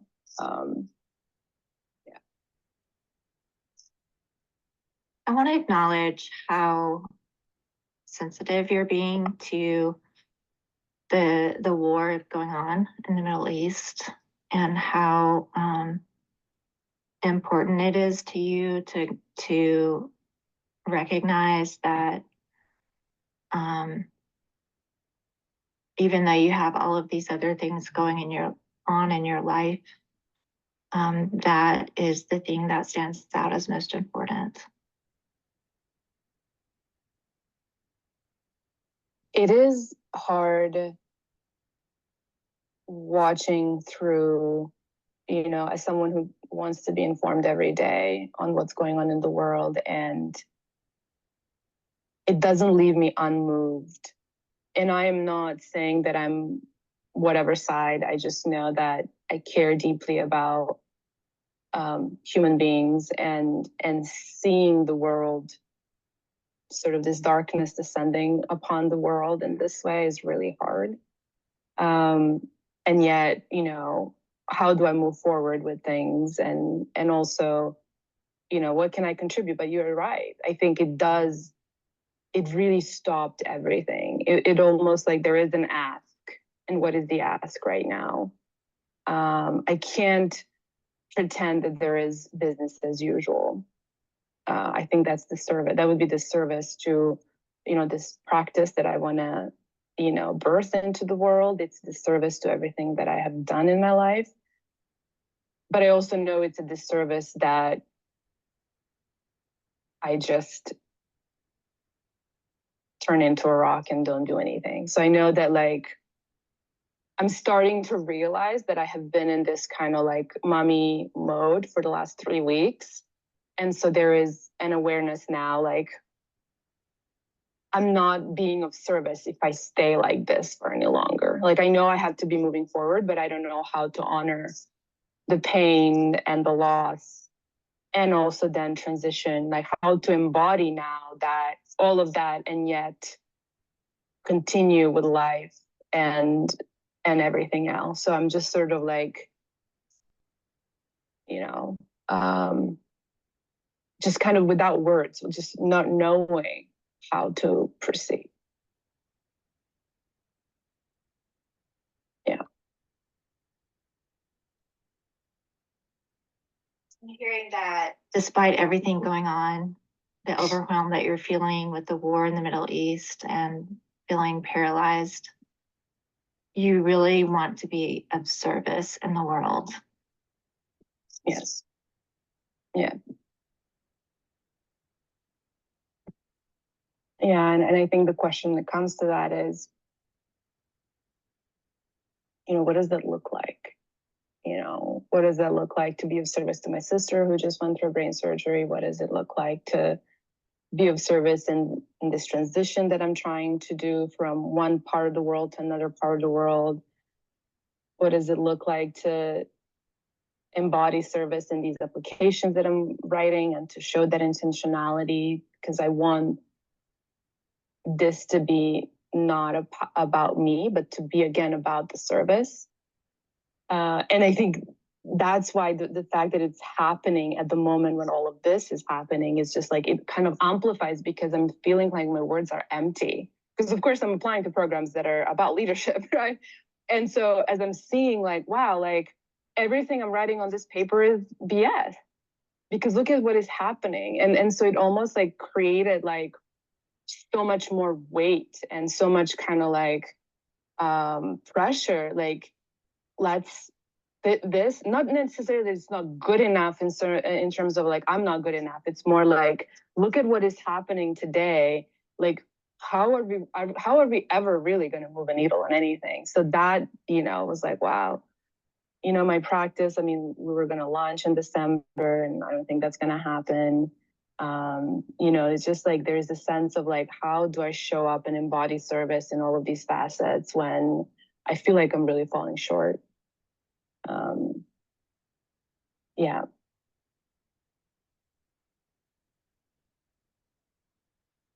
So I'm hearing that the situation that's going on in the Middle East and compounded with the other things going on in your life with your sister and your family are really sort of shining a light on what's truly important to you.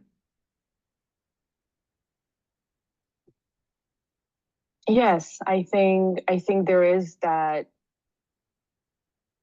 you know, if you're kind of the metaphor of like digging for diamonds in this darkness, I think that is true. You know, some of the values around freedom, values around service, values around leadership are really surfacing. And yet like leaving me somewhat paralyzed again on how do I maneuver through the 3D world? Because it's easy for me to like, you know, go into the cosmic, but it's hard for me to actually like be embodied when it's really difficult to be embodied when all of this is happening. But I would agree that I am, I think that really resonates, that what's truly important is sort of coming out of this mess, kind of like reminding me what really matters. Yeah, that's true.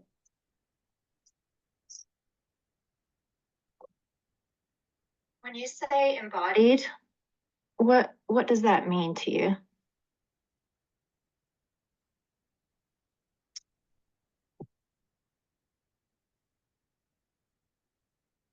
It is easy for me to not be in the body.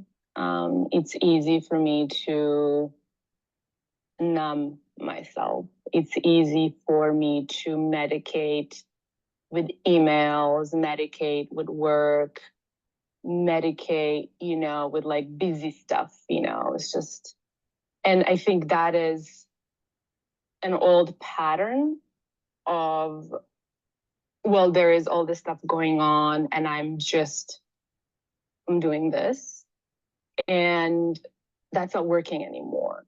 You know, I'm a lot older. I have outgrown some of those patterns. And now there is this new stage where there is opening. So instead of like, you know, but yet I'm seeing that, you know, versus like, you know, completely escaping, now there is opening, but yet like not knowing fully how to stay open. So that was sort of perhaps the reason why all this overwhelm was coming in, because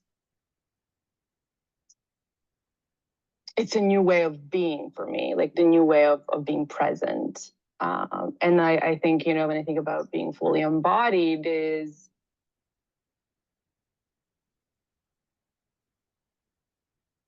all of that can happen and it's going to continue to happen. And I'm able to maintain my my presence. I'm able to maintain my coherence, my discernment, and not necessarily feel like I need to be anywhere else or do anything else. Or, you know, there's just like, I can be with all of this. And I know I'm not there. You know, I'm not able to be with all of this.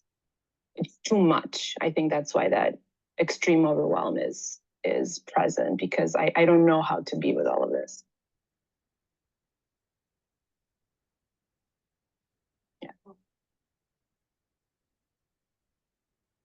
so you have started to see that you're becoming more embodied and able to deal with more and be more present and not numb yourself with the emails and the work. But correct me if I'm wrong, but I'm hearing that with this extra layer of the war going on and your sister's illness is just too much for you to feel like you can move forward.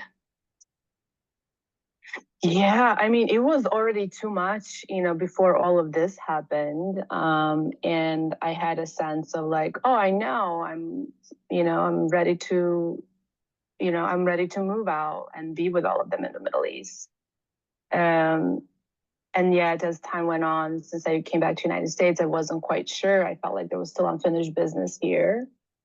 And so I was already, sitting on this for quite some time.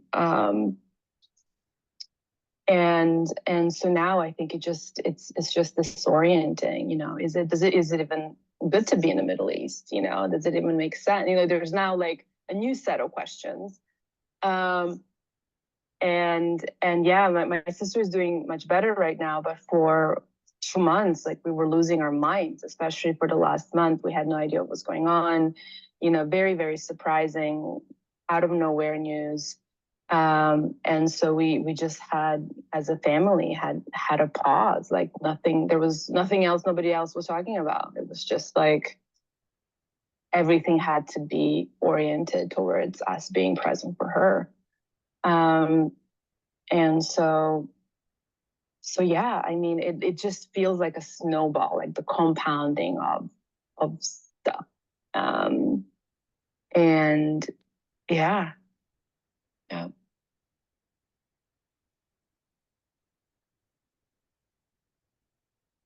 So I just want to check in with you on how you're feeling towards your goal of feeling just a little bit less overwhelmed. Yeah, I think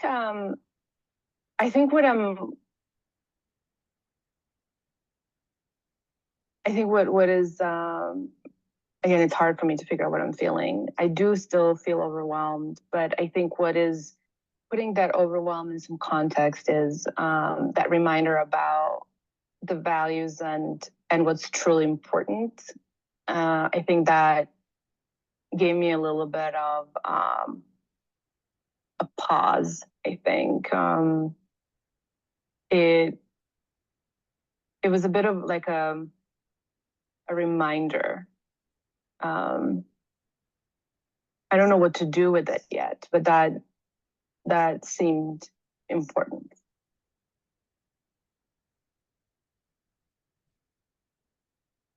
Thinking about what's truly important right now is helping move the needle a little bit. Yeah, and I'm wondering now,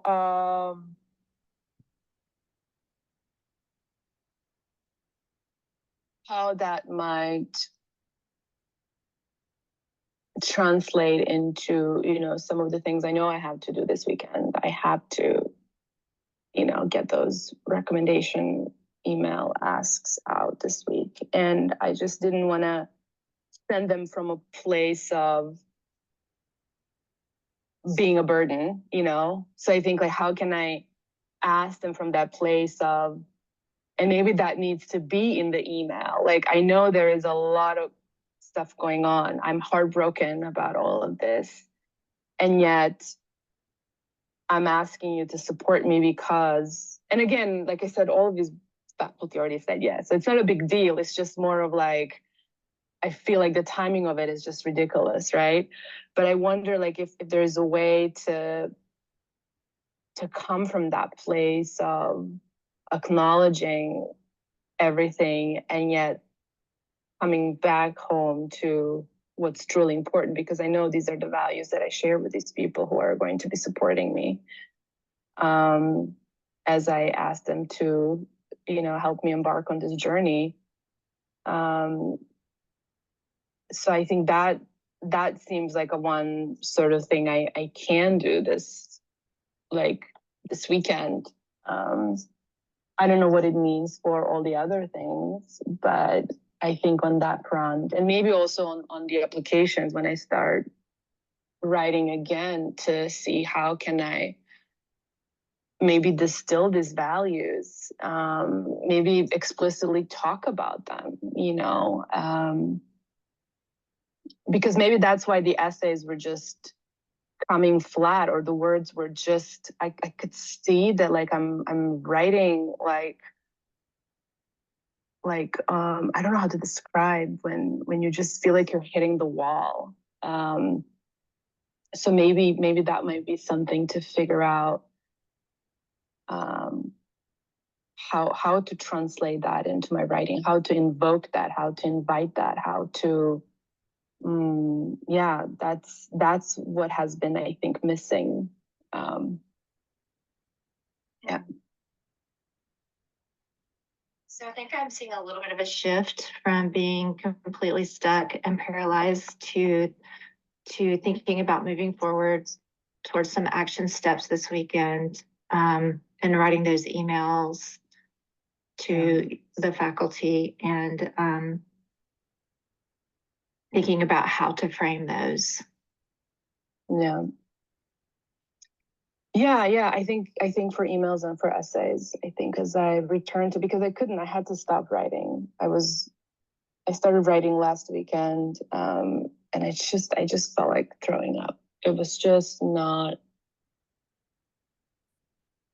it just felt so horrible. And I think this maybe is like a little spark of something that I can experiment with. I can see if that gives me a little bit more freedom that I don't think I had when I started writing. Yeah. What accountability feels good for yourself for these tasks? Well, accountability. I think I'm good on accountability. I think that I'm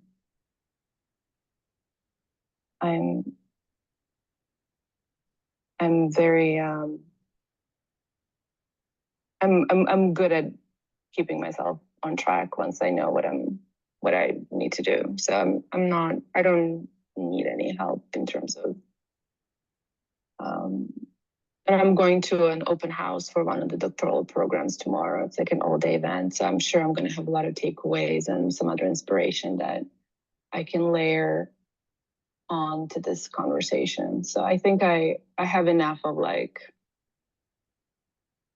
kind of push. I think I'll be good on that front. Okay. As we move towards the end of the session, what is something that you have learned about yourself today? Yeah,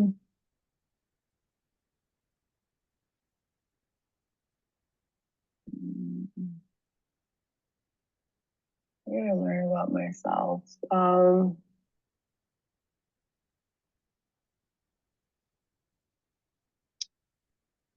think there's something about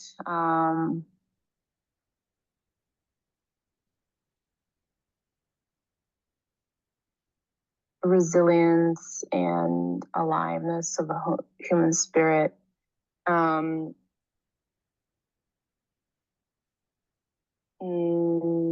Something about the importance of values and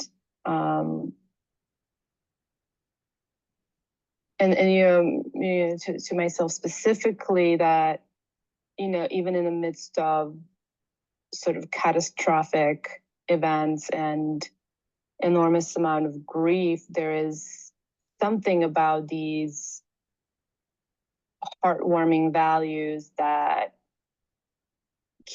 can give a sense of orientation.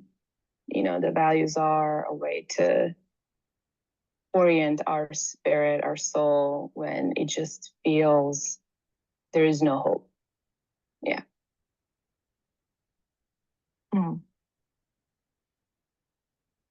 And what's something you learned about this topic today? This topic, this topic of overwhelm. I mean, yeah, like this is not a new topic for me. This is like a topic, it's like a living question for me. But I think what I can do, yeah, I think I really wanna, I think it goes back to the question on about embodiment. It goes back to the values, and maybe that's sort of back to the connecting it to the theme of leadership. You know, what does it mean to show up in the world embodying these values? You know, like what does it mean to show up from them, not losing, like using them as an anchor rather than defaulting to despair, you know. Even though it's so easy to default into despair, you know, when you see what you see, right? Like we live in this information age where it's impossible not to, unless, you know, you just close all your devices and don't want to be informed. But, you know, if you're in a business of being alive and being present, I think that might be something to thread in to my ongoing dilemmas and ponderings around the transition of anchoring in values. So yeah, I think, I mean, like I said, I've been sitting with this for a long time. It's a living question for me, but it's something to embed into already existing thinking.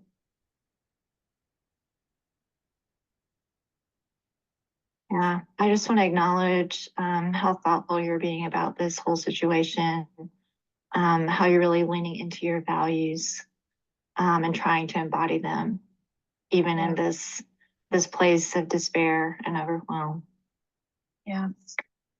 Well, thank you. Thank you so much for your support today. Appreciate it. Is there anything else that needs to be addressed before we close the session? No, I think I'm good for today, for our time today. I feel good.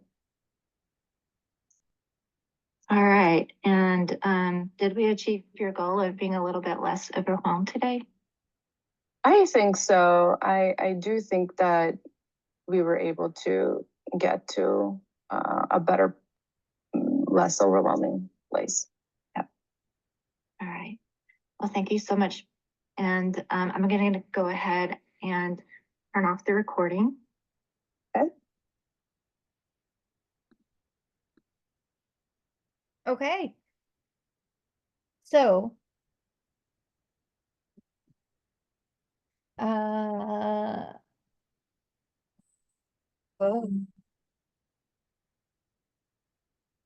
something. Okay. So, we have just a couple of minutes left. We have about 10 minutes, 15. What was your, Bonnie, I'd love to hear from you first. What was your overall biggest takeaway from this call today? I found it a really difficult one, because it was difficult to nail down what the client wanted. They stated that they wanted to feel less overwhelmed. What they wanted was to decompress. And it just felt like the client was continually moving away from what the goal was. So I felt uncomfortable with the coach. And had the coach just let her clear, I think I would have felt more comfortable. But I mean, so much was brought to the table. So that said, I mean, I would say 3-1 to 3-3 were met, 4-1 to 4-3 were met. But there was just so much for her to work with. Mhm. That And was a heavy coaching topic. Yeah. Yeah. And so in the 3 realm, what was the one thing that stood out for you? What's an example of her 3? The clearest thing she did was, she did get a measure, for her to say, what would it look like if you felt less overwhelmed? And the client said, well, from 100% down to 99%. So that was at least clear. And 1% in a magnitude of weight that the client brought, 1% would probably be fair in one session. Mhm. Some of it was really implied, like the importance and the meaning. The idea was that the client was overwhelmed, and rather than talking about the unpleasantness of that, it's implicit. Mhm. The coach was really implicit about that, wasn't super specific. So, uh, hmm. And what about for the 4, the cultivate trust and safety? Do you feel that was accomplished? Overall, yeah, I felt she acknowledged the client's sensitivity to the situation and that she really embodied her values. Mhm. 4.2, she acknowledged that she had lots on her plate and that, it was really normal to feel overwhelmed. And in terms of acknowledging expressions, she used the word embodied and what does that mean to you? And so she did use some of the client's language. I'm a little clear on the invites to respond and accept piece. I don't know what an example of that would actually be.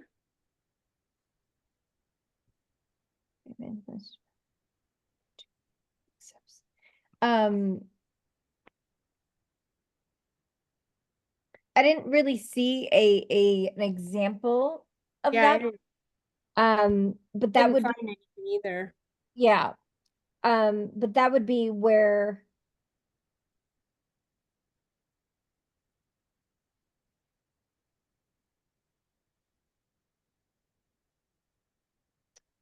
um to the coach's contribution. So it would be something along the way of, I hate the way they're worded, by the way. They confuse me too. Yeah, I find that awkward too. The coach partners with the client by inviting the client to respond in a way to the coach's contributions and accepts the client's response. Invites to respond and accepts. To me, an invitation would be fairly explicit. Like there would be a formal request to join, and I'm not sure Yeah. Well, so what yeah, that is. so I'll jump in there. She did like kind of like she recapped everything, and but she never asked a question at the end of it, which was a little Yeah. weird, right? She did a recap and then she never asked a question, and the client did that. So she did a great job of, and recapping what she was hearing, and then she paused, and then the client jumped in, but she never asked a question. So she did Right. the first half, but then she didn't do the second half Yeah. because Exactly. she didn't ask a question. She just summarized it. Right. So what about what about you, Allison? She did do needs to address though. I just remembered she did ask her if she needed some accountability, and the client said that she felt she had that. So I missed that. I just forgot to fill that out. But Yeah. she did all of 3 and most of 4. Okay. My turn to jump in here? Yeah. Yeah, Allison, how was this for you? Similarly painful. So first off, I will give you the pros, right? I think she was very spacious for the client and gave Yep. her the place to process. I think she was empathetic and supportive through the process. I felt like she wasn't coaching that much. I think there was coaching in there, but I wouldn't say there was coaching to the agenda as much as I'd like to see. I think she was allowing her to verbally process And I felt like she could have asked a few more questions about, what would less overwhelmed look like? What would it feel like? Mhm. Right? What does, she talked about being immobilized. I think there was a chance to chunk up. When have you been immobile? So I think she could have chunked up and chunked down a little bit too on that. So I felt like I think the client was happy, but not really at the end. She's like, yeah, maybe it moved, right? So I didn't feel like she was as explicit on the agenda as I would like. So yes, I did think she coached the person. I think she was somewhat on coaching the agenda. I think there was a lot of missed opportunities to really dig into the agenda. I think that she did a big summary at one point. Invites the client's choice, but then she didn't question. She didn't question, right? She there were times where she just made a statement, no questions. But like she did the curious, like it sounds like this is really important to you, embodying like why is it important to you. So I think there was some curiosity there, but it wasn't necessarily always towards the agenda, right? I thought she did a great job with silence and pause, and very spacious for the client throughout the whole thing. I think she did use the client's language in 6-1. You want to be in service of the world. She explored the words. I think she did explore some of her words. I think exploring emotions. I don't know if she did it directly. I think it was indirectly. It was like the client was talking about it. I think there was some more opportunity where she could have talked about the emotions. Where I think there was. She did explore the energy shift at the end. Stuck and paralyzed, to think about moving forward and action steps. Explores perceptions, beliefs, and assumptions. I think there was some. I think she did okay. I think she could have done more there. I really think there was. It was a lot of indirect questions, and I feel like there could have been some more direct questions. Yeah. No direct interruption. She did a little bit of. She did summary, but she didn't ask for clarity, right, on it. So again, I think she hit some of the markers, but I really felt like it was. I felt like she was holding back and just being a little more challenging and I wouldn't say challenging, but more explicit on the agenda. So I felt like she was subverting the agenda a little bit and just client verbally process. Yeah, and if I think part of it too is that it's a pretty sensitive topic. Right? Like everything that she talked about was really heavy and she was overwhelmed. So if y'all had if you were in that situation, what would be something that you would add? I think for me, I would have said, this is really heavy and you're holding a lot of this responsibility on yourself for a lot of these situations. What are you truly responsible for in this situation? What is in your control in the situation? Right. Because she's taking the burden of the world on her. Yeah. And I would have done what she did. I acknowledge that you care, and it's such a beautiful, your heart, I can feel your heart and how much you care and how much all of this matters to you and how much you want to be an agent of service. So in what way, I would want to know, what do you feel like you can be in service of right now? What is in your control? So that was a piece that was missing for me, to maybe chunk it down into what she can do in the situation, because there was a lot of what she can't do and a lot of what is going on. And so that was the piece missing to me, about empowering her to what she can do in this situation. Yeah. Yeah. What about you, Bonnie? Anything else come up for you? No, that's very parallel to what I was feeling too. Just a lot of wanting to go in a direction, but the client was just so overwhelmed and couldn't even herself stay on agenda at all. She just kept going back and piling more on and piling more on. And maybe I would have asked permission to make an observation, so, I said, is it, I would have probably checked in and said, you've shared a lot right now, and I'd love to share ask you a question that might change, so I would have probably checked in if I felt, I also would have used my intuition, since I wasn't with the client live. I couldn't tell you if I felt like it would have been okay to ask that. But, so I might have not been as direct on that, but I would have said, you know, but I think I would have done the bigger, you have such compassion, you have such caring, and there is so much going on. And, you know, what, you know, I think there was a way to do it without, diminishing anything that she was feeling or going through. Yeah. Yeah. So that's Okay. what was missing for me. Perfect. And Bonnie, anything else to add? No, Before- very Yep. similar. Yeah. Yeah. So for next class, we're going to be going through, hold on. I just want to make sure I get my chapter right. This was 5. This was 5. Yeah. So we're going to go over the EQ. There is, hold on one second. I just want to double check, make sure. But what was your take on it? What, you know, was your take on this call? You know, I our found, observations. I think I would have taken a different approach. I think exactly like it was for me, it was broad, right? In a way, like you said, like she was taking on the world's issues. And I would have pared her down to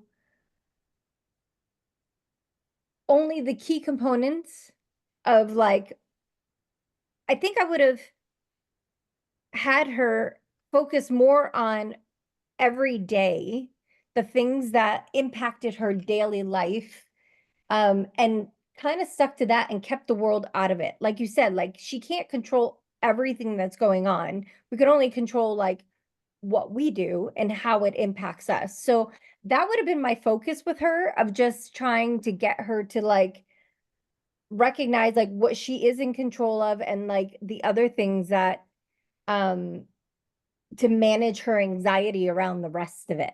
So I would have spent a good amount of time on, you know, when you do get anxious, what does that look like for you? How do you work through it? Like what are some of the, and come up with some of the um um come up with the strategy of like her recognizing like when she needs to like take herself out of the game for a hot second, right? And empower her that way. Much more immediate. Yeah. Because Yeah. that's when you're that overwhelmed, all you can do is what's immediate to you. Exactly. Exactly. And so like what can we do, you know, and then I would probably give her homework of like I'm a big believer in journaling, right? And like just kind of like sitting there and just getting all those emotions out on paper so she could at least feel some release. And just go back to basics with all of it, because she can't control half of that. And then I would also ask her about like, who does she have in her life that she feels can support her around it? And like deep dive into that. Like she has to have an outlet somewhere outside of even like the coaching agreement for like the topic that's at hand, right? Yep. Okay. Yeah, I was just, it sounds like you were on the same page as we were on it, so I was just curious. Yeah, I mean, and you could take this call anyway, right? And I think, I bet you the coach on the other end was probably just a bit surprised. That's how it felt. So, Yeah. and that's the thing, like and you know, to what we were speaking about earlier today, like sometimes we're going to have a call where you're like, okay. And I think just kind of, even just kind of centering yourself and doing like a breathing exercise or something like that would have been really helpful for the coach and for the person. Okay, so we're at time, so I'm not going to keep you guys, but Allison, on Monday you're scheduled to coach Bonnie, okay? So just giving you guys a heads up, we're going to go through EQ, and you need anything, reach out. And Bonnie, for you, Cheryl said no worries about today. It's a call at some point in time this week. So if you can reschedule for this week, that's great. Just don't like to stand her up. Yeah, she understood. Okay, Don't worry. Okay, Okay, thank you guys. have a great weekend, everybody. Thank you. Thank you. Thank you. Bye-bye.